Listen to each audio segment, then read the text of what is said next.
News 5 অসমৰ দৰ্শকসকলক এই মুহূৰ্তত দিব লৈছো আন এটি গুৰুত্বপূৰ্ণ খবৰ। কামাখ্যা ধাম মুকলিৰ ক্ষেত্ৰত এইবাৰ মন্দিৰ পৰিচালনা সমিতিৰ সংবাদমেল। এতিয়াও সঠিক নহয় কেতিয়া খুলিব মা কামাখ্যাৰ দুৱাৰ।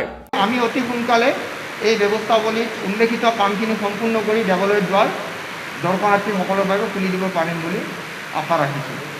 মন্দিৰত কোভিডৰ আন্তঃগাঁথনি সম্পূৰ্ণ হোৱাৰ পাছতহে ভক্তৰ বাবে মুকলি হ'ব মন্দিৰৰ দুৱাৰ। অৱশ্যে মন্দিৰ মুকলি হ'লেও ভক্তই দৰ্শন কৰিব নোৱাৰিব মাক। তাৰ বিপৰীতে মন্দিৰৰ চৌহদত প্ৰৱেশ কৰি এদিনত মাত্ৰ 500জন ভক্তইহে পৰিক্ৰমা কৰাৰ সুযোগ লাভ কৰিব। মহানগৰ প্ৰশাসনে বান্ধি দিয়া গাইডলাইন মানি কোভিড টেষ্ট কৰা ব্যক্তিয়েহে প্ৰৱেশ কৰিব পাৰিব মন্দিৰত। VIP, VVIP প্ৰৱেশতো একেই বাধ্যবাধকতা প্ৰযোজ্য হ'ব। মন্দিৰত পূজা বিয়া আদি অনুষ্ঠান অনুষ্ঠিত কৰিব পাৰিব, কিন্তু প্ৰসাদ বিতৰণ কৰিব নোৱাৰিব। সংবাদমেল যোগে এই কথা সদৰি কৰিলে কামাখ্যা মন্দিৰৰ পৰিচালনা সমিতিয়ে। সম্পূৰ্ণ হোৱাৰ পিছতহে দেৱালয়ৰ দ্বাৰ খোলাৰ নিৰ্দেশ দিয়া হৈছে।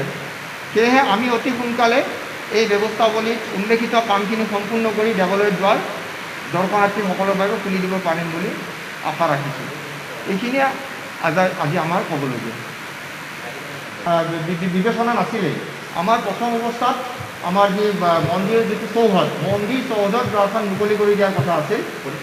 সেই দ্বাৰখনেৰে মন্দিৰটো পৰিক্ৰমা কৰি মন্দিৰৰ মূল দ্বাৰ বন্ধ থাকিব, মন্দিৰ পৰিক্ৰমা কৰি ওলাই যাব। প্ৰথম অৱস্থা আমি তেনেকুৱাকৈ আমি ভাবিছিলোঁ আৰু এই বিষয়ে আমি ইতিমধ্যে আগৰে পৰা আমাৰ মাজত আলোচনা হৈছিল আৰু পুলিচ প্ৰশাসনৰ লগত যোগাযোগ কৰিছিলোঁ। উপায়ুক্ত মহোদয়ে আমাৰ লগত যোগাযোগ কৰি আলোচনা কৰি তেনেকুৱা এটা নিৰ্দেশনাৱলী তেওঁলোকে আমালৈ প্ৰেৰণ কৰিছে। যিহেতু এতিয়াও সংক্ৰমণ আঁতৰি যোৱা নাই বা ক'ভিড সংক্ৰমণৰ প্ৰভাৱৰ পৰা আমি মুক্ত হ'ব পৰা নাই, গতিকে এই ক্ষেত্ৰত তেখেতসকলৰ পৰা আমাক এই নিৰ্দেশনাৱলী দিছে।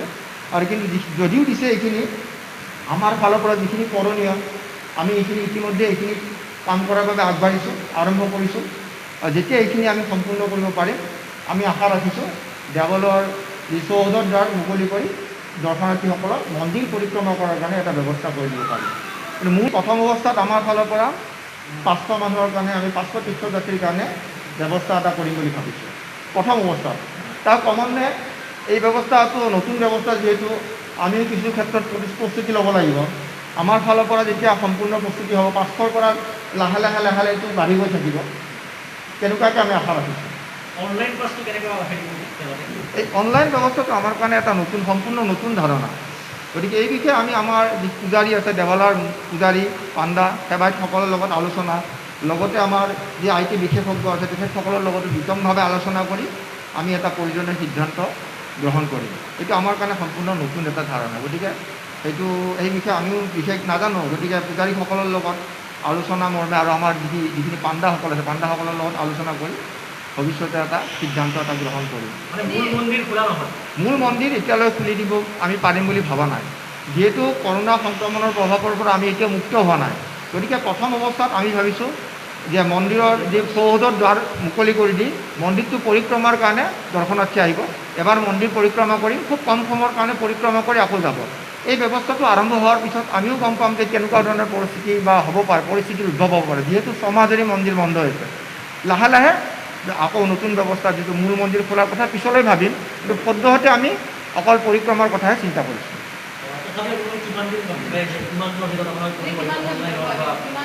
আমাৰ ফালৰ পৰা আমি কৰি গৈছোঁ আৰু যিহেতু নতুন যিখন নৱনিৰ্মিত যিটো গাড়ী আস্থান সেইটো ATDCৰ পৰা নিৰ্মাণ কৰা হৈছে। গতিকে সেইটো ক্ষেত্ৰত কিছু কাম বাকী আছে। কিমান দিন প্ৰয়োজন হ'ব? তেখেতসকলে কোৱা মতে খুব কম দিনৰ ভিতৰতে হ'ব বুলি কৈছে। তেখেতসকলেতো কৈছে এই মাহৰ ভিতৰতে হৈ যাব লাগে বুলি কৈছে। গতিকে হৈ যায় তেতিয়াহ'লে আমাৰ কাৰণে অতি সুবিধা হ'ব। কাৰণ এই যে হোল্ডিং এৰিয়া মানুহ অকল বহুৱালেই নহ'ব, তেখেতসকলক অনাময় ব্যৱস্থা যিটো তেওঁলোকৰ কাৰণে ব্যৱস্থা কৰিব লাগিব। গতিকে তাতে গোটেই পাৰ্কিঙত এইখিনি ব্যৱস্থা উপলব্ধ আছে। গতিকে আমাৰ সকলোৰে কাৰণে তীৰ্থযাত্ৰীসকলৰ কাৰণে এইটো এটা সুবিধা হ'ব।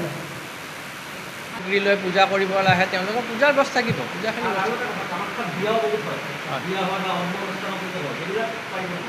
সেইবোৰ থাকিব, সেইবোৰৰ ব্যৱস্থাও থাকিব। যদি আমাৰ যেতিয়ালৈকে মন্দিৰটো এতিয়া বন্ধ হৈ আছে, যেতিয়াবা মন্দিৰটো খুলিব আমাৰ পৰিক্ৰমাৰ কাৰণে ব্যৱস্থা থাকিব। যিসকল যাত্ৰীয়ে পৰিক্ৰমাৰ কাৰণে আহিব তেওঁলোক পৰিক্ৰমা কৰি বাহিৰলৈ ওলাই যাব। আৰু কাৰোবাৰ যদি কিবা আমাৰ এই বিবাহ অনুষ্ঠান থাকে বা অন্নপ্ৰাশনৰ ব্যৱস্থাটো বৰ্তমান নাথাকিব বা বিভিন্ন ধৰণৰ শ্ৰাদ্ধ আদি কৰি থাকে, তেওঁলোকৰ ক্ষেত্ৰত সুকীয়া ব্যৱস্থা থাকিব। তেওঁলোকে আমাক প্ৰথমে কামাখ্যা মন্দিৰ কৰ্তৃপক্ষৰ পৰা অনুমতি ল'ব লাগিব। অনুমতিৰ পিছতহে তেওঁলোকক প্ৰৱেশদ্বাৰত আনি সোমাব দিম। এই ক্ষেত্ৰত BSCৰ ক্ষেত্ৰত মানে কি হয়, মেইনলি ক্ৰাউডটো কথা আহিব। গতিকে আমি তেওঁলোকে ৰাতিপুৱা এটা সময় ফিক্স কৰা হ'ব 7 বজাৰ বা 8 বজাৰ পৰা। দুপৰীয়া 1 বজালৈ থাকিব। 1 বজাত যদি ভোট নিবেদনৰ সময় সেইখিনি সময় বন্ধ থাকিব। আকৌ 2 বা 2:30 বজাৰ পৰা খুলি দিয়া হ'ব, 5 বজালৈকে থাকিব। আৰতি হোৱাৰ আগলৈকে থাকিব। সূৰ্যাস্ত হোৱাৰ সেই সময়লৈকে থাকিব। তাৰপিছত বন্ধ কৰি দিয়া হ'ব। মালিগাঁৱৰ পৰা সবিতা সূত্ৰধৰ ৰিপৰ্ট, নিউজ 5 অসম।